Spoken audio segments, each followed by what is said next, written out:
안녕하세요. 미래를 설계하라. 경제 잡학사전 진행의 신예지입니다. 오늘 장에서는 셧다운이 종료될 것이란 기대감에 달러가 다시 강세를 보이기 시작했고요. 3대 지수도 일제히 상승하는 흐름이었습니다. 한편 일본은 정부의 확장 재정 기조에 힘입어서 엔화 약세 흐름을 띄우고 있는데요. 국내 원달러 환율은 1,470원 부근까지 치솟으면서 원화 약세가 심화된 모습을 보이고 있어 시장의 우려를 낳고 있습니다. 한편 올해 추가금리 인하 필요성을 두고 미 연준에서는 의견이 엇갈리고 있다는 점도 주목해 보셔야겠는데요. 오늘도 다양한 미증시 이슈와 흐름 설리임 아나운서가 분석해 주시겠습니다. 오늘 어떤 미증시 이슈 있었을까요? 네, 오늘 미국 증시는 셧다운 종료와 유동성 확대에 대한 기대감, 그리고 기술주 중심의 상승 랠리가 이어지면서 이에 힘입어 3대 지수 모두 상승 마감을 했습니다. 시장을 끌어올린 핵심 요인 크게 두 가지였는데요. 먼저 미 의회 예산안 합의에 대한 기대가 부각되며 셧다운이 곧 종료될 것이라는 긍정적인 전망이었습니다. 여기에 트럼프 대통령이 미 국민 1인당 $2,000 지급을 언급하면서 시장에는 대규모 유동성이 공급될 것이라는 기대감이 형성되었고요. 투자 심리를 크게 개선시켰습니다. 다우존스는 0.81%, S&P 500은 1.54% 상승했으며 나스닥은 2.27% 급등하며 거래를 마쳤습니다. 다음으로 오늘 히트맵 열어서 미증시 종목별 움직임도 짚어보겠습니다. 시장 전반적으로는 경기에 대한 불안이 여전히 존재했지만 이익 개선 기대가 높은 섹터로 매수세가 집중되는 쏠림 현상이 나타났습니다. 특히 AI와 반도체를 중심으로 기술주가 일제히 반등을 했는데요. 그동안 AI 고평가 우려로 하락했던 기술주들이 다시 급등을 했습니다. 팔란티어가 8.8% 급등, 엔비디아 5.8%, 브로드컴 2.5%, 마이크로소프트 1.8% 상승하며 8거래일 연속 하락세를 끊었습니다. 특히 엔비디아는 CEO의 AI 수요가 여전히 강력하다는 발언에 힘입어 오름세를 주도했고요. 마이크론과 AMD, TSMC도 동반 상승하며 필라델피아 반도체 지수가 3% 가까이 상승했습니다. 테슬라는 중국 판매 부진과 임원 사임 악재에도 FSD 출시 기대감으로 3% 넘게 상승했고 리비안, 엘버말 등 2차 전지 관련주도 강세를 보였습니다. 알파벳은 애플과의 10억 달러 규모 제휴 기대와 목표 주가 상향 소식에 3.9% 상승했고 아마존과 메타 등 주요 빅테크도 반등했습니다. 팔란티어는 공매도 루머 해소로 급등을 했고 일라이 릴리는 실적 기대감으로 강세를 보인 반면 건강보험주 전반은 약세를 보였습니다. 마지막으로 비트코인 관련주는 셧다운 종료와 유동성 기대감에 코인베이스, 로빈후드 등이 상승하며 위험자산 선호 심리가 회복된 모습을 보였습니다. 다음으로 글로벌 이슈 살펴보겠습니다. 네, 도널드 트럼프 미국 대통령이 자신의 관세 정책을 둘러싼 대법원 심리가 시작된 가운데 SNS를 통해 전 국민에게 $2,000씩 지급하겠다고 밝혔습니다. 트럼프는 미국의 공장이 속속 들어서고 사상 최대 투자가 이루어지고 있다며 이것 모두 관세 덕분이라고 주장했습니다. 그는 대통령은 국가 안보를 위해 외국과의 무역을 제한할 권리가 있다며 대법원이 이를 부정해서는 안 된다고 강조했습니다. 또 우리는 세계에서 가장 부유한 나라가 됐고 인플레이션도 안정됐다며 고소득층을 제외한 국민들에게 $2,000의 배당금을 지급할 것이라고 말했습니다. 이에 대해 재무장관은 트럼프의 관세 정책 때문에 미국 내 투자와 일자리가 늘고 있다고 평가하면서도 $2,000 배당은 세금 감면이나 사회보장 혜택 등에서 비롯될 수 있다고 설명했습니다. 한편 40일째 이어지고 있는 연방정부 셧다운 사태와 관련해 트럼프는 공화당에 필리버스터를 폐지해 예산안을 통과시켜라며 강하게 압박했습니다. 결국 트럼프는 셧다운 종료와 관세 정당성 그리고 국민 배당금 공약으로 정치적 주도권을 잡으려는 모습입니다. 계속해서 다음 소식입니다. 중국이 한화오션의 미국 자회사 5곳에 대한 제재를 1년간 유예하기로 했습니다. 중국 상무부는 미국이 중국 회사와 물류, 조선업 관련 301조 조사 조치를 1년간 중단하기로 발표한 데 대응해 한화오션 미국 자회사에 대한 제재도 11월 10일부터 1년간 중단한다고 밝혔습니다. 해당 자회사에서는 한화필리조선소와 한화쉬핑, 한화오션 USA 인터내셔널, 한화쉬핑 홀딩스, HS USA 홀딩스가 포함됩니다. 앞서 한화오션은 10월 미국의 대중국 무역 제재 협력 문제로 제재 대상에 올랐지만 이번 조치로 당분간은 중국 제재 위험에서 벗어나게 됐습니다. 이번 결정은 지난달 부산에서 열린 미중 정상회담 이후 발표된 유화 조치의 일환으로 양국 모두 무역 전쟁 확전을 피하고 자국 이익을 위한 시간을 확보하려는 전략으로 분석됩니다. 특히 미국은 조선업 회복과 전략함 건조 능력 강화를 위해 시간이 필요하고 중국은 위안화 약세와 산업 피해 우려로 당장의 무역 전쟁 확대가 어렵다는 점이 영향을 끼쳤습니다. 결과적으로 이번 1년 유예 조치는 미 중국 간 긴장 완화와 산업 안정화 측면에서 의미가 있으며 당분간 이 기조가 유지될 것으로 전망됩니다. 계속해서 다음 소식입니다. 네, 시리아 임시 대통령 아메드 알샬라가 미국과 첫 정상회담을 가졌습니다. 트럼프 대통령은 시리아 재건을 위해 기존 제재 일부를 180일간 유예하기로 했습니다.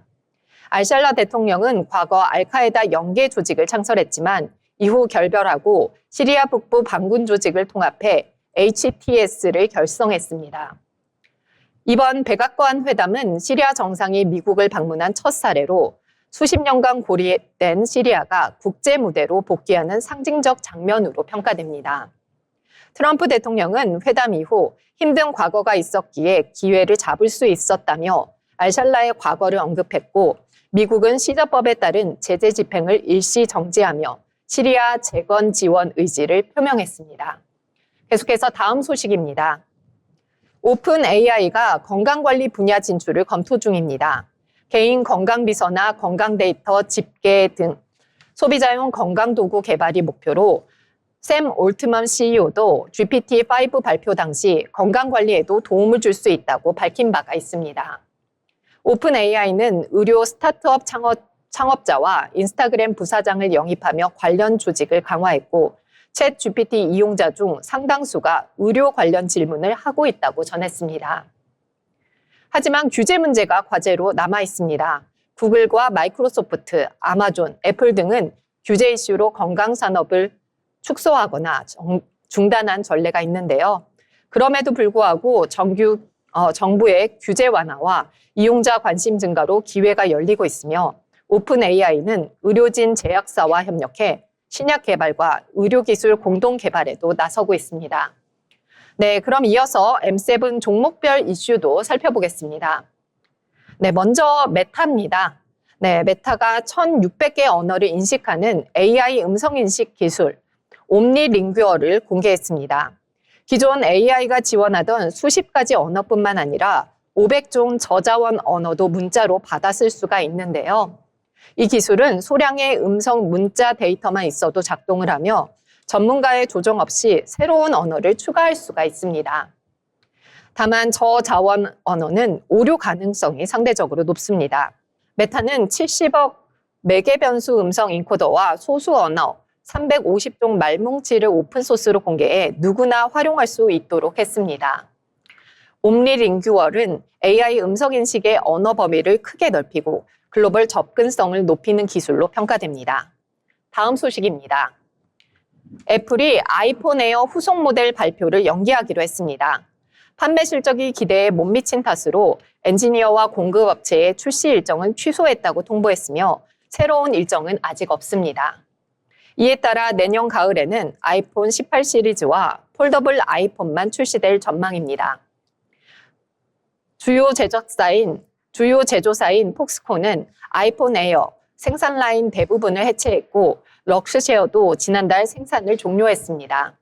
아이폰 에어는 기존 모델보다 얇게 설계돼 카메라 성능 등이 낮은 특징이 있으며 이런 성능 제한과 낮은 판매가 출시 연기의 주요 이유로 꼽힙니다. 네, 장기화된 셧다운 여파로 소비자 신뢰도는 3년 만에 최저 수준으로 떨어졌고요. 물가 등 주요 경제지표 발표도 미뤄진 상태지만 시장에서는 정부 정상화 기대 속에 투자 심리가 빠르게 회복된 하루였습니다. 이상 미국 마감 상황과 그리고 글로벌 이슈에 대해서 전해드렸습니다.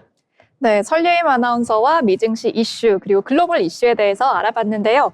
오늘 히트맵도 기술주와 비트코인 중심으로 초록불을 켜면서 보기 좋은 모습을 연출했습니다. 트럼프 대통령 관련해 1인당 최소 2,000달러의 배상금 관련 뉴스도 새로 생겼네요. 이어서 오늘 종목 뉴스 핫트렌드 시간입니다. 노무아 아나운서가 준비했는데요. 어떤 핫트렌드가 있을까요? 네, 오늘의 핫트렌드를 이끌었던 종목 뉴스 전해드리도록 하겠습니다. 국내 화장품 업계가 연말 대목을 앞두고 거대한 준비에 나섰는데요. 이번 달 말 미국 최대 쇼핑 행사인 블랙 프라이데이가 위치한 만큼 마케팅 준비에 한창입니다. 올해 큰 폭의 매출 증가를 기록했던 K뷰티 업체들은 4분기에도 역대 최대 매출을 경신하고 있는데요. 먼저 블랙 프라이데이가 무엇인지 짚어보도록 하겠습니다. 블랙 프라이데이는 미국의 추수감사절, 즉 11월 넷째 주 목요일의 다음 날을 뜻합니다.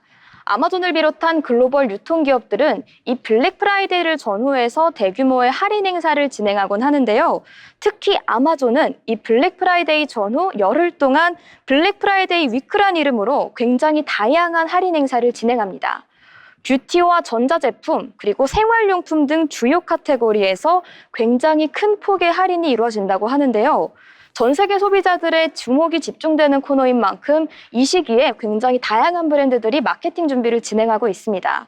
올해 블랙 프라이데이는 11월 28일로 예정이 되어 있습니다. 그런데 이 아마존에서 K뷰티의 약진이 굉장히 상승세인데요.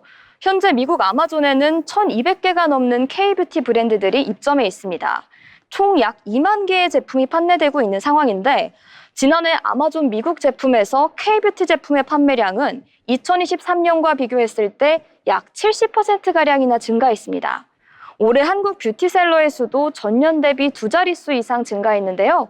아마존 안에서 K 콘텐츠의 파급력이 얼마나 강한지 실감할 수 있는 대목입니다. 일부 브랜드는 앞서 7월 열렸던 아마존의 하계 할인 행사죠. 프라임데이에서 판매량 상위권에 오르며 주목을 받기도 했는데요. 프라임데이는 아마존이 2015년부터 유료 회원들을 대상으로 진행하는 하계 할인 행사입니다. 블랙 프라이데이와 더불어서 연중 가장 큰 규모의 혜택이 부여된다, 이렇게 인지하시면 될 것 같은데요.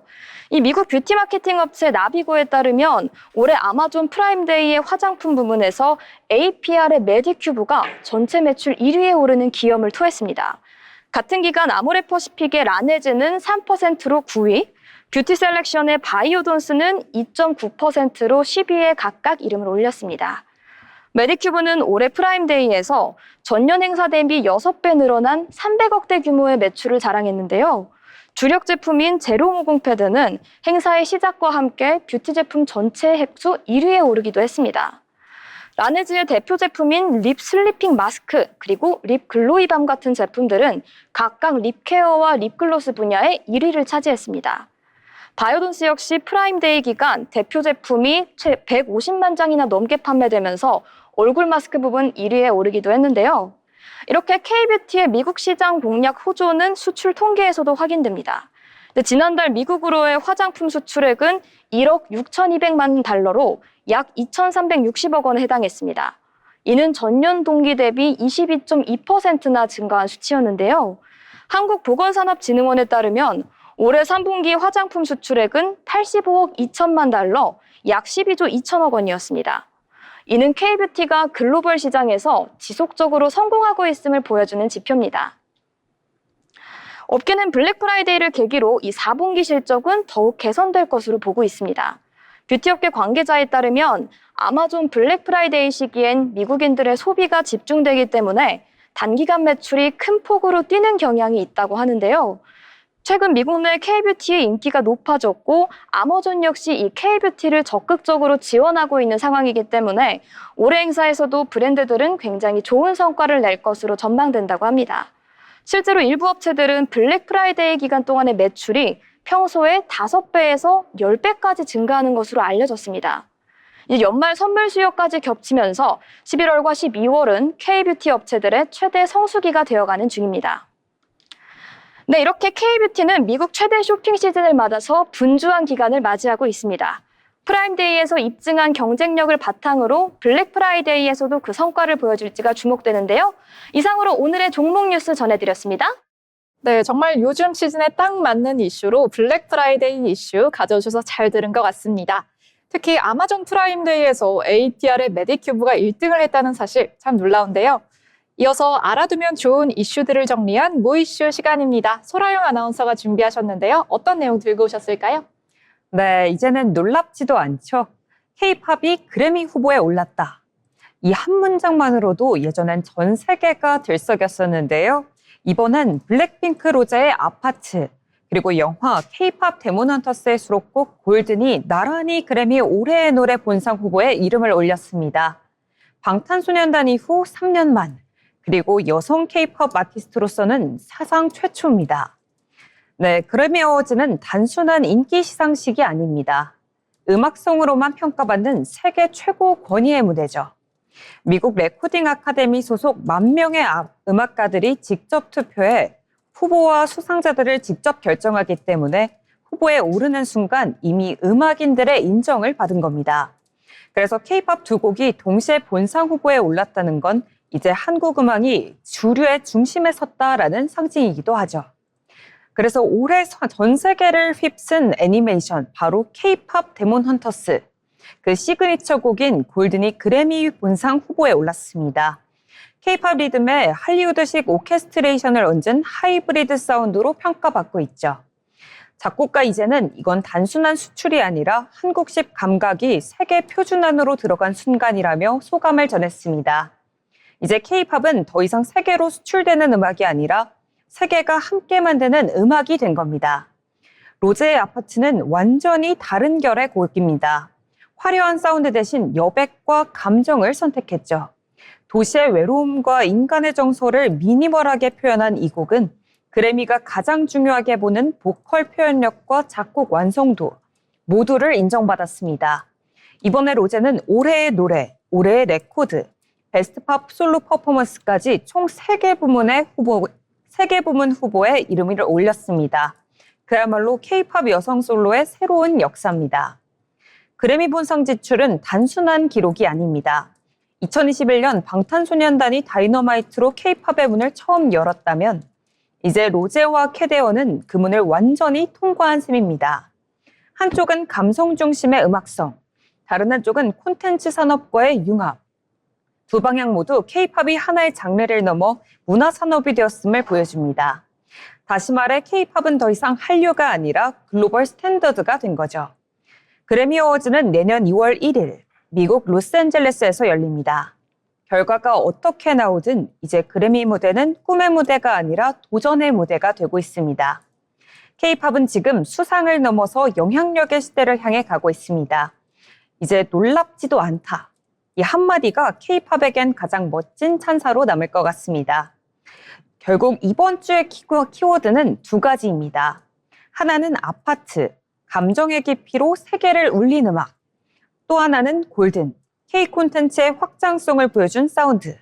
두 곡 모두 K-팝이 유행을 넘어 기준이 되는 순간을 만들었습니다. 이제는 놀랍지도 않을 수도 있지만요. 그래도 여전히 자랑스러운 K-팝 소식이었습니다. 이상 모이슈 전해드렸습니다. 네, K-팝의 인기 가도를 달리는 두 곡에 대한 설명 잘 들어봤는데요. 특히 캐데온의 골든이 그래미 어워즈에 이름을 올리면서 정말 감회가 새롭다 이런 생각이 듭니다. 이어서 오늘장에서 이슈가 되었던 뉴스를 정리해 전달해드리는 뉴스 브리핑 시간입니다. 설리임 아나운서가 준비하셨다고 하는데요. 오늘 어떤 뉴스들이 있을까요? 대통령실과 정부 그리고 더불어민주당은 고배당 기업의 배당소득 분리과세 최고세율을 기존 35%에서 25%로 낮추는 방안을 논의하고 있습니다. 이번 논의는 주식시장 활성화를 유도하고 개인 투자자의 배당소득 부담을 줄이기 위한 목적인데요. 대통령실 관계자는 세수에 큰 영향을 주지 않는 범위에서 배당 활성화 효과를 최대한 끌어내리겠다며 최종 세율은 정기국회 논의를 거쳐 합리적으로 결정될 것이라고 밝혔습니다. 하지만 일부 민주당 의원은 이 방안에 반대하고 있습니다. 이유는 세율 인하가 부자 감세의 성격이 강하다는 점과 실제로 증시 활성화 효과가 얼마나 나타날지 불확실하다는 점입니다.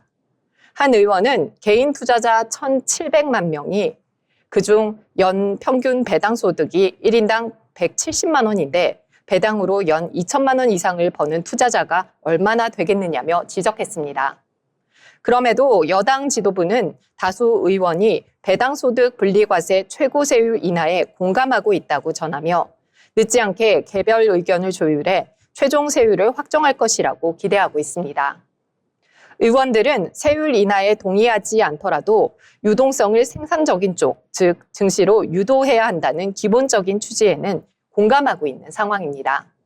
이번 논의가 마무리되면 주식시장 활성화와 개인 투자자 부담 완화라는 두 가지 목표를 동시에 달성할 수 있을 것으로 전망됩니다. 네, 정책 관련 뉴스에 이어서 이번에는 사회면 관련 뉴스 소라영 아나운서가 이어서 전해주시겠습니다. 네, 연세대학교에서 챗GPT를 이용한 집단 부정행위가 적발돼 학내 파장이 일고 있습니다. 연합뉴스 보도에 따르면 연세대 신촌 캠퍼스의 3학년 대상 수업, 자연어 처리와 챗GPT 담당 교수가 최근 중간고사에서 다수의 부정행위가 확인됐다며 적발된 학생 전원의 점수를 0점 처리하겠다는 공지를 냈습니다. 이 수업은 약 600명이 수강하는 대형 강의로 시험이 비대면 온라인 방식으로 진행됐습니다. 학생들은 객관식 문제를 온라인으로 풀고 시험 시간 동안 컴퓨터 화면과 손, 얼굴이 보이는 영상을 촬영해 제출하도록 되어 있었는데요. 그럼에도 불구하고 일부 학생들은 카메라 각도를 조정하거나 다른 프로그램을 겹쳐 띄우는 방식으로 AI의 도움을 받은 것으로 파악됐습니다. 해당 수업의 한 학생은 대학 커뮤니티 에브리타임에 양심껏 투표하자는 글을 올려 여론조사를 진행했는데 응답자 353명 중 190명이 컨닝했다라고 답한 반면 163명은 직접 풀었다고 답했습니다. 익명으로 인터뷰한 수강생은 대부분 챗GPT를 사용한다. 나만 안 쓰면 학점을 따기 어렵다고 생각했다고 말했습니다. 이처럼 AI 기술이 빠르게 고도화되는 반면 대학의 AI 사용 정책과 윤리 기준은 여전히 미비한 상황입니다.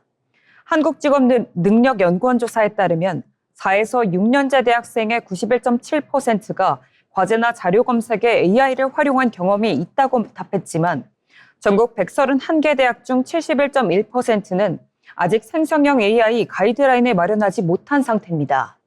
전문가들은 이번 사태를 두고 AI 활용은 학습의 새로운 도구가 될 수 있지만 제도적 기준 없이 사용된다면 교육의 신뢰 자체가 흔들릴 수 있다고 지적하고 있습니다. 지금까지 연세대 챗GPT 부정행위 논란 소식 전해드렸습니다. 네, 라영 아나운서가 가져온 소식 잘 들어봤는데요. 그럼 이어서 예임 아나운서가 가져온 소식으로 한번 이어가 보겠습니다. 어떤 뉴스 소식 준비해 주셨을까요? 네, 교육부가 내년에 AI 인재 양성에 1조 4천억 원을 투입합니다. 초등학생부터 누구나 AI를 활용할 수 있도록 보편 교육을 확대하고 학사, 석사, 박사 과정을 5년 반 만에 맞출 수 있는 패스트 트랙을 신설합니다. 중학교 AI 수업 시수를 늘리고 AI 중점 학교를 2,000개로 확대합니다. 마이스터고와 직업계고는 AI 전공과 재구조화를 추진하고 과학고와 영재학교는 AI 특화 교육과 AI 입학 전형을 늘립니다. 교원 양성과 학교 지원을 위해 디지털 튜터 1,800명을 배치합니다. 대학에서는 지방 거점 국립대를 AI 중심으로 육성하고 AI 학과 정원을 확대하며 국가 석좌 교수제로 우수 교수 유치를 지원합니다. 성인 학습자는 재직자 AI 과정과 디지털 평생 교육을 통해 AI 역량을 키울 수가 있습니다. 네, 이어서 라영 아나운서가 가져온 소식으로 오늘의 뉴스 브리핑 마쳐보도록 하겠습니다. 라영 아나운서 전해주시죠. 네, 미국 연방정부의 셧다운 사태가 40일째를 맞은 가운데 마침내 사태 해결에 실마리가 보이고 있습니다. 현지 시간 9일 미 상원은 예산안 처리를 위한 절차 표결을 실시했는데요. 결과는 찬성 60표, 반대 40표로 가결. 교착 상태가 길었던 셧다운 상태가 종결 수순에 들어갔습니다. 이번 표결에는 민주당 일부 중도파 의원들의 찬성 전환이 결정적인 역할을 했는데요. 진셰인과 매기 하산, 그리고 팀 케인과 딕 더빈 등 다수 의원이 셧다운 장기화로 저소득층 지원 프로그램과 공항 운영이 차질을 빚고 있다며 찬성표를 던졌습니다. 현재 미 연방정부는 지난달 1일 이후 역대 최장기간 셧다운 기록을 세운 상태입니다. 그동안 공화당은 수적으로는 우세했지만 예산안 통과에 필요한 60석 확보에 실패하며 무려 14차례나 표결이 불발됐죠. 핵심 쟁점은 바로 오바마 케어 보조금 지급 연장이었습니다. 민주당은 연장 포함을 주장했고 공화당은 이에 반대하며 팽팽히 맞섰습니다. 이번에 합의된 예산안 패키지는 2026 회계연도 예산 중 초당적 합의가 이루어진 3개 부처의 지출 법안과 내년 1월 31일까지의 임시 예산안을 함께 묶은 형태입니다. 특히 트럼프 대통령이 추진하던 연방 공무원 4,000명 해고 계획 철회, 그리고 내년 1월 30일까지 해고 금지 조항도 포함됐습니다. 또 공화 민주양당은 SNAP 예산을 내년 9월 말까지 유지하기로 합의했습니다. 다만 민주당이 강하게 요구해온 오바마 케어 보조금 연장은 이번 합의안에 포함되지 않았습니다.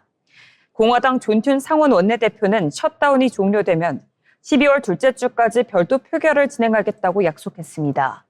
워싱턴 정가에선 셧다운 종료가 이르면 10일, 상원 본회의를 통과할 가능성도 제기되고 있습니다. 그러나 일부 민주당 강경파가 절차를 지연시킬 경우 시간이 더 걸릴 수도 있고 하원의 마이크 존슨 의장이 보조금 연장 표결 약속을 하지 않은 점도 변수로 꼽히고 있습니다. 트럼프 대통령은 이날 NFL 경기를 관람한 뒤 백악관으로 복귀하면서 셧다운 종료에 매우 가까워지고 있다고 밝혔습니다. 지금까지 미 연방정부 셧다운 상태의 종결 움직임 전해드렸습니다. 네, 이렇게 경제면에서 이슈가 되었던 뉴스들 한번 살펴봤는데요. 다양한 국내외 이슈들을 살펴봤던 뉴스 브리핑 시간이었습니다. 아울러 본 방송에서 제공하는 정보는 투자 판단을 위한 조언일 뿐 해당 종목 가치의 상승 또는 하락을 보장하지 않습니다.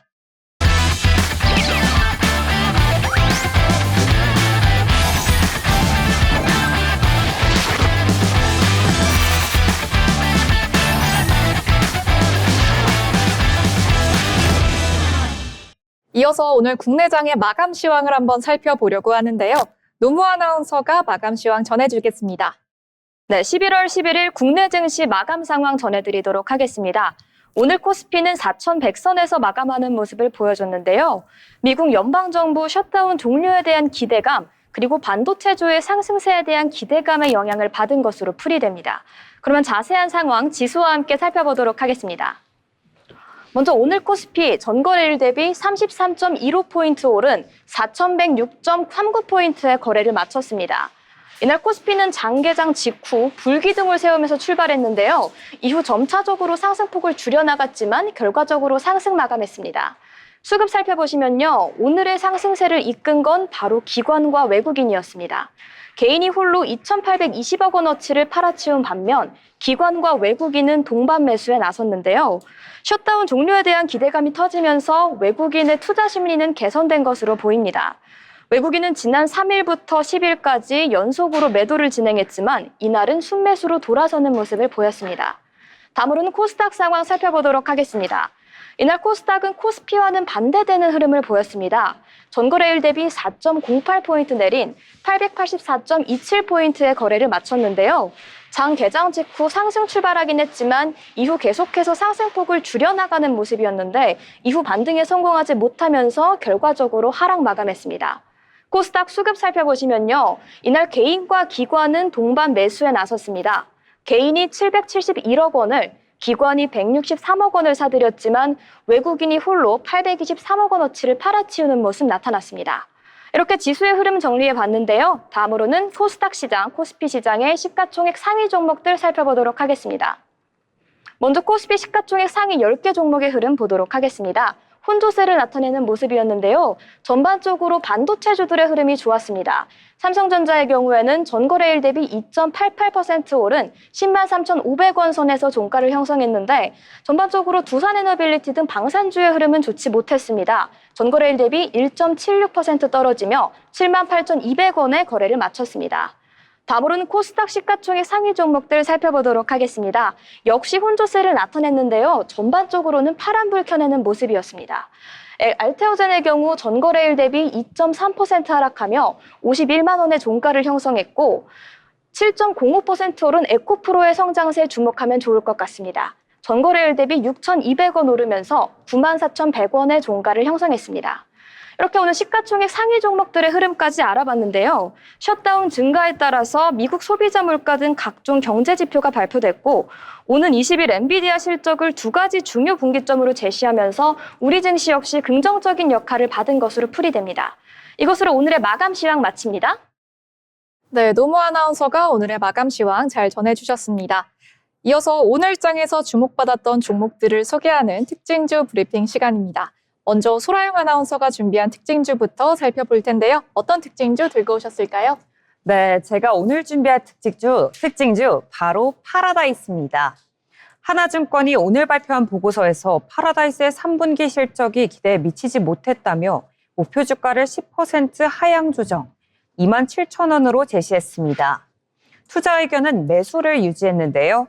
파라다이스의 3분기 영업이익은 395억 원으로 전년 대비 9% 늘었지만 시장 예상치 515억 원에는 못 미쳤습니다.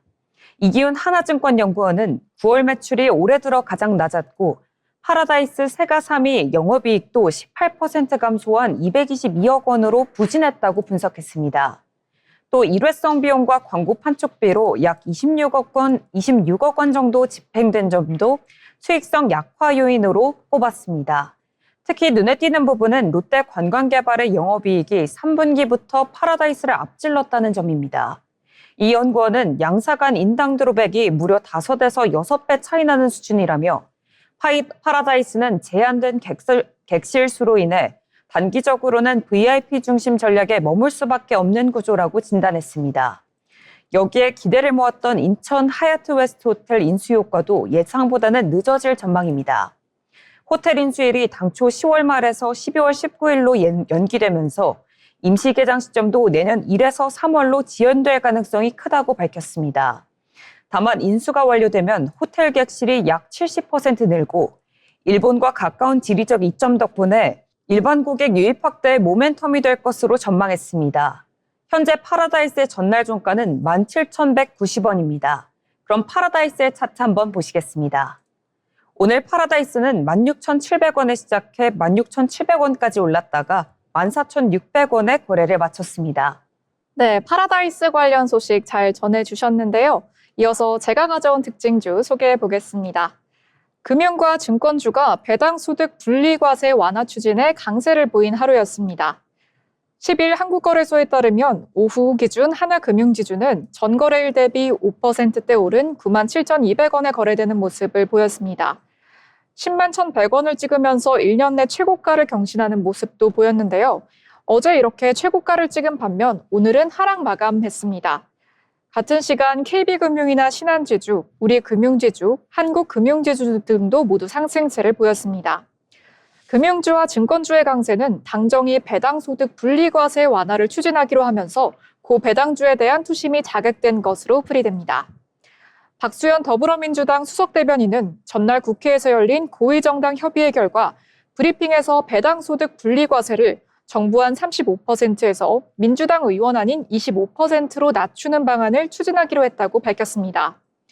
박수선 대변인은 배당소득 분리과세 실효성 제고 방안과 관련해서 세수에 큰 영향을 미치지 않으면서도 배당 활성화 효과를 최대한 촉진할 수 있도록 최고 세율의 합리적 조정 방안을 마련할 필요가 있다는 데 의견을 모았다며 구체적인 세율 수준은 정기국회 논의를 통해 결정하기로 했다고 말했습니다. 이렇게 좋은 호재 소식이 있었던 하나금융지주, 어제자에는 최고가를 찍었지만 오늘은 하락하면서 마감하는 모습을 보였습니다. 하지만 정책 관련 이슈가 섞인 만큼 계속해서 팔로우해보시면 좋을 것 같습니다.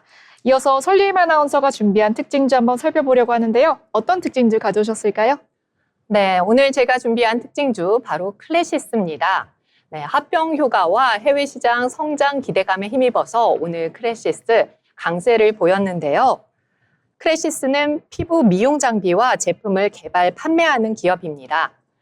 국내외 병원과 홈케어 시장을 모두 공략하고 있는 기업인데요. 특히 장비 매출과 제품, 소모품 매출이 전체 매출의 큰 비중을 차지하고 있습니다. 최근에는 신제품과 해외 진출이 주가 상승을 견인하고 있습니다. 오늘 상승의 핵심 요인, 바로 합병 효과와 해외 성장 기대감입니다. 이루다와의 합병으로 내수 시장에서 긍정적인 반응이 나타나고 있고 신제품 쿼드세이도 런칭 후 좋은 반응을 얻으며 매출 성장 기대를 높이고 있습니다. 해외 시장 성과도 주목할 만한데요. 3분기 수출은 전년 대비 31.7% 증가하며 전체 매출의 63.9%를 차지했고 미주와 유럽 시장 초기 진입 성과와 브라질향 선적 회복 기대까지 더해져 주가 상승에 힘을 보태고 있습니다. 이처럼 합병과 신제품, 해외 성장 기대가 동시에 작용하면서 오늘 클래시스 시장에서 강세를 보였는데요.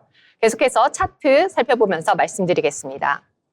오늘 클래시스 49,900원에 시작을 했는데 장중에 56,400원까지 오르면서 최종적으로 54,000원에 종가 형성하면서 장을 마쳤습니다.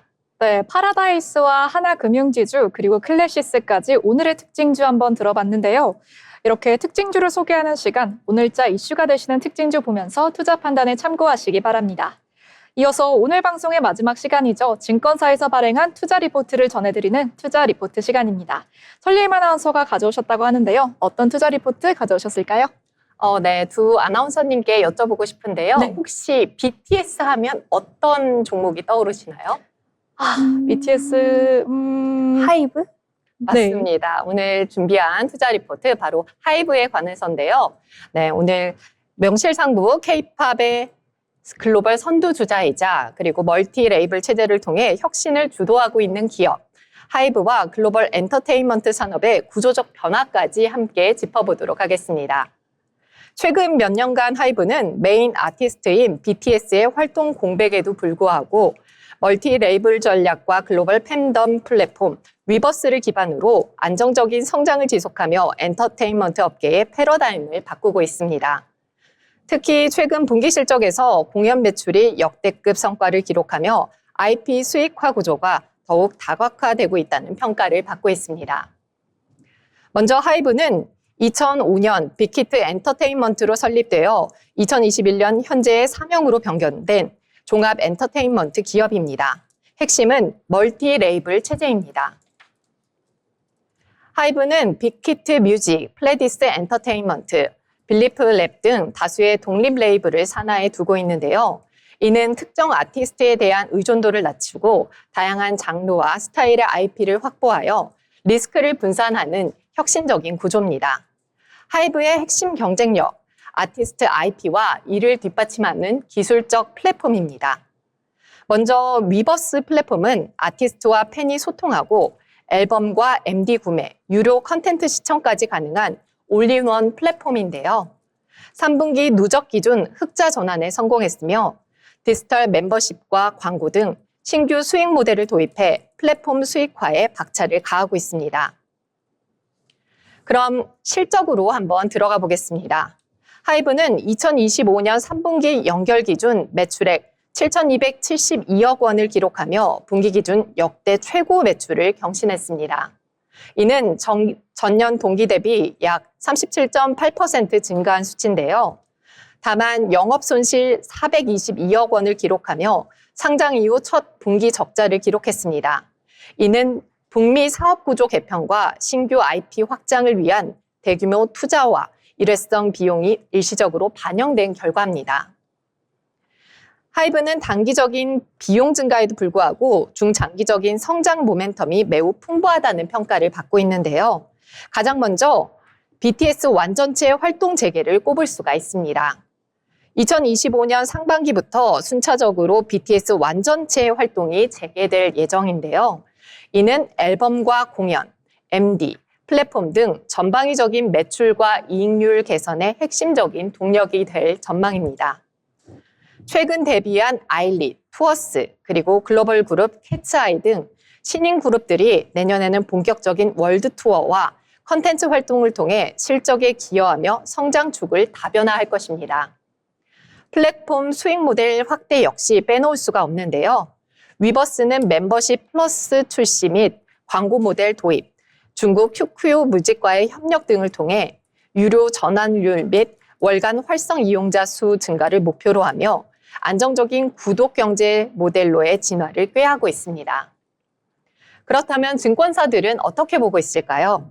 먼저 IBK 투자증권은 2026년 BTS 컴백과 월드투어로 실적 레벨업, 2025년에서 2026년 총 7개의 신규 IP 대비를 통한 중장기 성장 동력 확보 등 실적 개선과 주가 상승을 견인할 투자 포인트는 여전히 유효하다고 판단하며 투자 의견 매수, 목표 주가 37만 원을 유지했습니다. IM증권은 3분기 적자는 일시적인 성격이 강하며 중장기적으로는 사업 효율화와 글로벌 아티스트 라인업 확대를 통한 수익성 개선과 주가 상승 여력은 충분하다고 평가하면서 목표 주가를 40만 원으로 상향 조정했습니다. 마지막으로 하나증권, 이번 리포트 제목을 다시 없을 역사적 모멘텀에서 지속적인 비중 확대라고 표현을 했는데요. BTS 투어가 70회 내외로 추정되며 원달러 환율이 유지되면 ASP 상향도 가능하다고 밝히면서 목표 주가를 40만 원으로 상향 조정했습니다. 다시 말해서 세 곳 증권사 모두 하이브의 단기적인 실적 부진에도 불구하고 강력한 중장기 성장 모멘텀에 주목하며 매수 의견을 고집하고 있습니다. 2026년 BTS 완전체 활동 재개를 반영하여 실적 추정치를 상향하고 있으며 새 증권사 목표 주가 평균은 약 39만 원으로 제시되고 있습니다. 요약하자면 하이브는 K-팝의 본 고장을 넘어 글로벌 엔터테인먼트 플랫폼 기업으로 성공적인 전환을 이뤄가고 있습니다. 단기적으로 대규모 투자 비용 반영을 인한 영업 손실은 좀 아쉬운 부분이지만 이는 미래 성장을 위한 선제적 포석으로 해석됩니다. 강력한 아티스트 IP와 위버스 플랫폼의 결합을 통해 K-팝 산업의 수익 구조를 고도화하는 기업입니다. 따라서 단기적인 실적 변동보다는 2025년 하반기 이후 BTS 컴백과 위버스 플랫폼의 수익화 가속화, 그리고 신규 IP들의 성장세를 중심으로 중장기적인 투자 관점에서 접근하는 것이 필요하겠습니다. 그럼 지금까지 하이브의 실적과 전망을 살펴봤는데요. 글로벌 K-팝 시장이 지속적으로 성장하는 가운데 하이브가 멀티 레이블과 플랫폼 전략을 통해 엔터 산업의 새로운 역사를 써내갈 수 있을지 계속해서 지켜보시면 좋겠습니다. 이상 투자 브리핑이었습니다. 네, 설리임 아나운서가 투자 리포트 잘 전해주셨습니다. 아울러 본 방송에서 제공하는 정보는 투자 판단을 위한 조언일 뿐 해당 종목 가치의 상승 또는 하락을 보장하지 않습니다.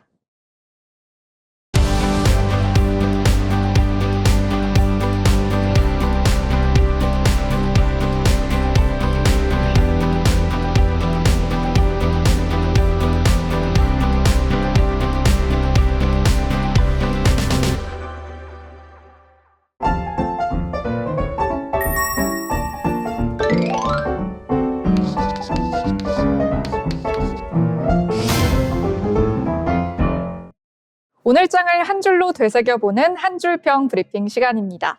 먼저 예임 아나운서부터 오늘 장 어떻게 보셨을까요? 네, 오늘 장 기술주 위주의 많은 랠리가 이어진 상황이었는데요. 네, 저의 오늘 장 한 줄평은 AI와 반도체 기술주 랠리 언제까지입니다. 네, AI와 반도체 위주로 오늘 상승한 하루였죠. 나영 아나운서의 한 줄평도 한번 들어보고자 합니다. 나영 아나운서 오늘 장 어떻게 보셨나요? 네, 코스피 계속해서 빨간불이었죠. 그럼에도 불구하고 개미들은 울고 있다라고 하는데요. 아까 말씀해 주신 것처럼 일부 대형주 중심의 코스피 지수 견인이 이유로 보여지고 있습니다. 그리고 또 수능 징크스다라고 불릴 정도로 수능만 되면 떨어져 왔던 코스피. 앞으로는 코스피가 어떻게 될지, 그리고 개미들은 언제쯤 웃을 수 있을지 지켜봐야겠다라고 한 줄 평해보겠습니다. 네, 꼭 짚어주셔야 될 이슈를 짚어주셨네요. 바로 수능 이슈도 있죠. 네, 저는 국내 장은 숨 고르고 미국 장은 춤췄다. 이렇게 한 줄 평 해보겠습니다. 오늘 경제잡학사전에서 국내 증시부터 미증시까지 다양한 내용 다뤄봤는데요. 미국에서는 셧다운 우려가 해소되면서 기술주 위주의 상승이 있었고 국내 증시에서는 아무래도 배당소득 분리과세가 주요 이슈였습니다. 오늘은 설예임 그리고 소라영 아나운서와 함께 해봤는데요. 저희 방송과 계속 함께 하시면서 내일장에 대한 흐름도 짚어보시기 바랍니다. 시청해주신 여러분 고맙습니다.